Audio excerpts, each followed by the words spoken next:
You know, Angie, first-time home buyers, right? Most people think the biggest mistake they make is actually buying the wrong house. Yeah. That's not at all what happens, right? We've got 5 things, though, that are the mistakes that first-time home buyers make. Yeah, just like that, right? In 3D, apparently. So we're going to go through those 5 things. Angie, where do you want to start? Number 1, Number 1. pre-approval. Yeah, so what's that look like? What should happen? So they should talk to their lender or bank or mortgage broker. Us realtors know lots of connections, and that alone, getting pre-approved Yep. from some online thing necessarily is not solid. No.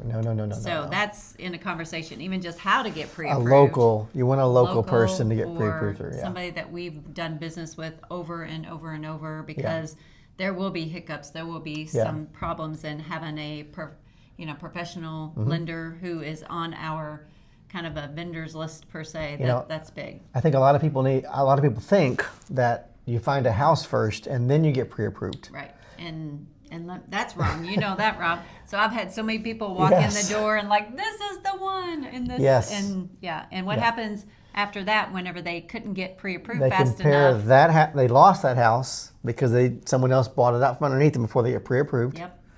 And then they compare that house that they fell in love with to every other house they see, and they can never be satisfied. Correct. That's a number 1 mistake. Yep. You got to get pre-approved. You meet with your realtor. You meet with your lender before you go looking at houses. Yes. All right. If you're looking at houses first, even if you're looking online, sometimes that can be a trap. Do not fall in love with a house until you can buy that house. Yeah. Number 2.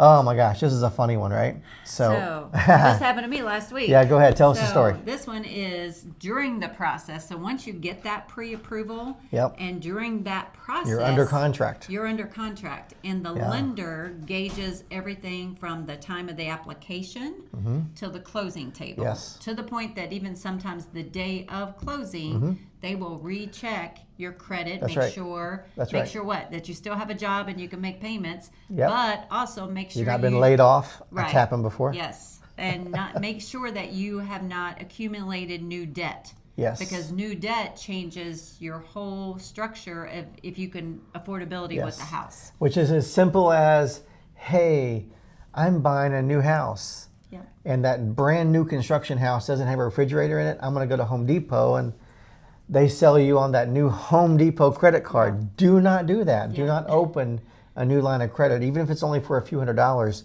That could mess it up. Because you buy that refrigerator, it's $1,000, but that credit card may be a $10,000 credit card, and now it looks like you have $10,000 more availability of debt. So there's lots of reasons. So don't change your job. This goes into line. Don't retire before closing. You've had people retire the day before closing. That will definitely kill the deal. Do not open up a new line of credit. So we've seen that happen between times, and we warn our clients, don't do it. And they think that we're talking about big purchases like a car or something like that. It's any line of credit. My customer made on the other side of it had a $8,000 guitar. All right. So what's number 3, Angie? Number 3. Focus. Some buyers think they're kind of like when they buy a car. You know, I need a $500 payment, or I can't do more than $1,500 payment. They're focusing on the payment, and then again, if they got pre-approved, instead of like the overall debt that they're trying to maintain. So they're focused on the payment versus not their budget. I guess. Most times lenders are going to pre-approve somebody for a higher number than they really want to afford, right? Yeah. And then we also sometimes in this rate market right now we're in, the difference between an offer of $250,000 and $260,000 is about $60 in monthly payment. Say it again. The difference between $250,000 and $260,000 in price.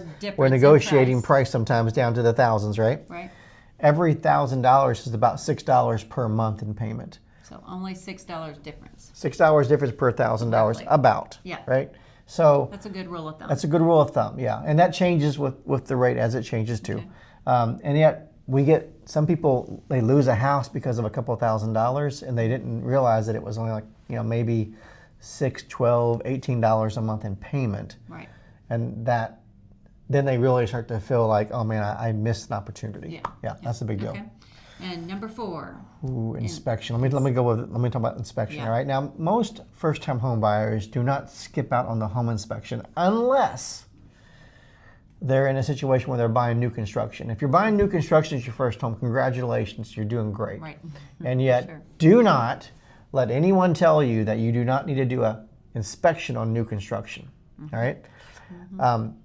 You know, you've got so many different contractors in and out of that new construction that there's mistakes that can be made. Big mistakes, big costly mistakes, like they didn't connect the water lines in the basement between the bathroom downstairs and the main line, and you turn the water on, or the drain line, and so you turn the water on, you flooded your basement on the first day you move in there because you didn't have it inspected. Right? I've seen electrical things in the attic that didn't get capped off, or I've seen roofs have to be taken off and put back on completely, like the shingles that weren't put on properly for new construction.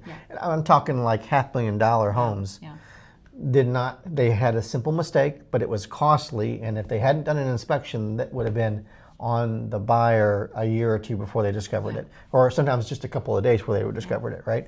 So always do a home inspection, no matter whether you are buying a new construction or an existing home. Because as in for a buyer, that's your leverage to get the things corrected. First-time home buyers, they don't have a lot of extra cash a lot of times, so they're trying to save money. If I can save $600 or $700 on home inspection, I'm going to do it. Do not do that. That's a bad investment. Yep, for sure. Okay, number 5. So this is a fun one. the market. Yep. So timing the market. Timing the market means like, oh, I'm going to wait for X to happen before I make a decision. I'm going to wait for rates to come down, or I'm going to wait for prices to come down. I'm going to wait until, I think the best time to buy a house is in the spring, and it's now December. I was like, and it really, it's about you. It's about your motivation. If you're thinking of buying a house right now, then right now is the best time to buy a house. All right. You never can successfully time the market. It's like trying to time the stock market. People that try to time the stock market, that never works out. So how many conversations, I know me and my husband personally has had this back in 2019 and 20, whenever we were starting to invest, rates were 4.5% for it, an investor standpoint. We should have bought like 10,000 rental properties. But, we were just like, no, we just do one, or we hesitate or stuff like that. But, it's always for first-time home buyers and things, you can always, they say, you can always refinance. You can always, get the house. Because right now, market inventory and the value of properties have maintained their value. So we looked at the median price today versus last year, right? So $275 today. Last year it was $260. The year before that it was $250. Home prices are not falling in our area. All right, there's still demand. So median home prices, meaning year after year, what the value of the home keeps going up. And so it's not dropping. A lot of people are waiting for the market to fall. I just don't see it happen. Inventory, we have 300 more homes today than we had last year at this time. All right, we're at 1,300 homes in inventory versus 1,000 homes, and yet median home price went up $15,000 in that same period of time. But I know, Rob, you'll get some people say, but I know my cousin's brother's sister bought a house and they got $30,000 below. Yeah, list price. And there might be opportunities to negotiate like that right now, but the time to do that is now. It may not be tomorrow. You just don't know. So it comes back to your motivation. Why is it that you're buying a home right now, or you're interested in buying a home right now? That's more important than the market itself. The market is way more consistently becoming more expensive. All right.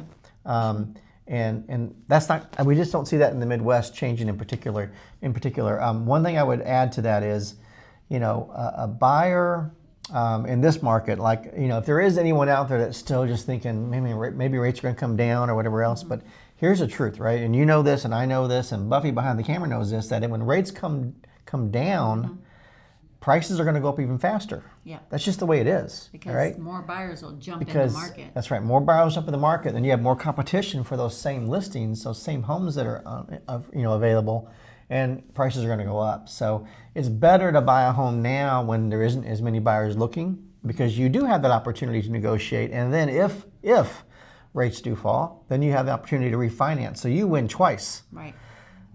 So 5 things. 5 things.